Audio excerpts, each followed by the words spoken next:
Hey, what's up, everybody? Welcome to another quick edition of Wade Watches. I'm Wade, and moving right along with my Superman movie movie series, all leading up to the new Superman movie. We're getting, damn, time flies. I think in a week now, right? Because it comes out July 11th. I'm going to be taking a look at Superman Returns. Literally just got through watching this seconds ago, and just cutting right to the chase because it's been a long day. Yeah, not a fan of this one. Honestly, this might be a minute long review, but let's see where this goes. The thing with this one is that I'm still I still remember I still remember like I'm old enough to remember like the promotional material for this film in 2006. I guess I wasn't really interested in seeing it at the time. I think my parents thought, 6-year-old me, 7-year-old me was maybe a bit too young for that. But I remember like all, like the toys at McDonald's or Wendy's or whatever. I remember seeing that, very, very well made teaser trailer that really captures the essence of the character of Superman, especially the Reeve Superman. I remember seeing all that good stuff, and I didn't have any expectations at the time, but I always thought that like I always thought, because I have seen Superman Returns before, and I've always thought like, it's a shame that the quality of the film doesn't really match up with that amazing teaser trailer. It only matches up in the sense that it just feels the need to like latch itself onto those Christopher Reeves movies and never let go, never develop its own identity, never even try to do its own thing. And I kind of get that because Brian Singer and crew did make it very clear that this was going to pay homage to Christopher Reeves because Brian Singer is a huge fan of Christopher Reeves Superman, and I do believe that that was never really hidden. And going back to that teaser trailer, you hear the same Marlon Brando voiceover it's the same speech from the original Superman right before he sends his son to Earth. So it does kind of let you know like it's gonna be borrowing a lot from the Christopher Reeve Superman movies, but unfortunately, that's all Superman Returns really does, despite showing all the potential in the world to, you could to still do that, but also be its own unique thing. First, and definitely all, kind of, the main way that it does that is casting Brandon Routh as Superman, who, if he was given a better script, given better material, given more to do, could have definitely been a unique Superman in his own right. But I actually researched a bit of the behind the scenes with this film, and I know that he was actually cast because of his resemblance to Christopher Reeve. Like that played a huge factor in it.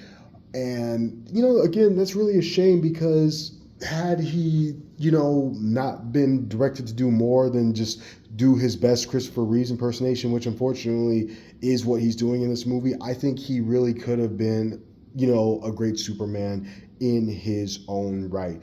And the same goes for everybody in this movie. Everybody's just doing impersonations of the characters from the two Superman films that I've reviewed leading up to this one, and it's just so blatantly disappointing because you have all the talent in the world on screen. Kevin Spacey as Lex Luthor, which before shit happened with him. That was perfect casting, but he's given nothing to do. And once again, he's channeling Gene Hackman, and he even recycles Gene Hackman's evil plot to the point where I'm just like, wow, Jesus, man, like you guys really just want to rehash Superman 1.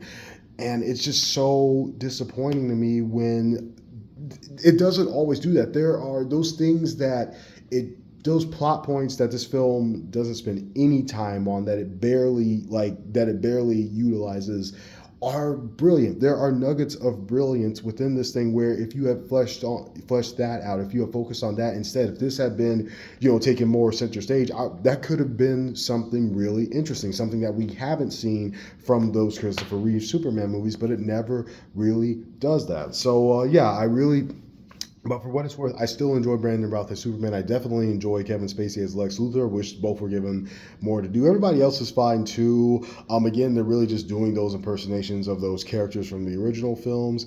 I even like how intense things get during the climax and the ending. I like what they do with Superman. I like the, religious parallels and allusions made between him and Jesus Christ. Like, if you're gonna do that, just be honest about it. And this film definitely like paints Superman out to be that messianic figure, but it does it in an unapologetic way where it's like, I don't mind. I know some people have spoken out and said, like, they're not the same thing. Superman's not Jesus. And yeah, you're right. You're right. They're very different. But I like how Bryan Singer like just really goes in with that side of this character, the messianic side of this character, the savior, the ridiculed savior. Like, I did like seeing that as someone who just casually studies world religion. That was neat to me.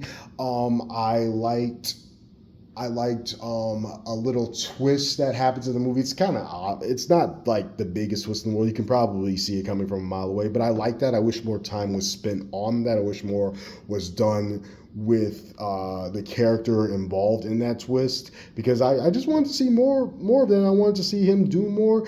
And yeah, that's really about it. This is just kind of a forgettable two and a half hour movie where it has all the runtime in the world, barely does anything barely happens. Superman, as has been infamously noted, doesn't fight anybody, doesn't throw a single punch, uses his laser eyes and cold breath, I think a total of 3 times in this movie, maybe 2, but that's about it. Lifts a bunch of stuff though, but yeah, barely anything happens in this. Of course, there is Superman saving people and all that, but give him somebody to fight. Give him a more physical role.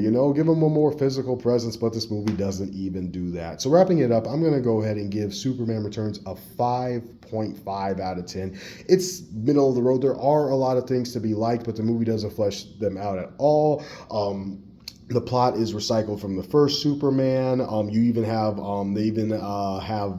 recycled footage of Marlon Brando as Jor-El from the first Superman. So it just goes on and on and on with just latching on to those first two movies and using them as just like a lifeline, as a life preserve, as opposed to swimming out on its own. And I can't stand that, because they had all of the potential in the world. We're talking about the Bryan Singer who directed the excellent X-Men movies. He couldn't do something more with this.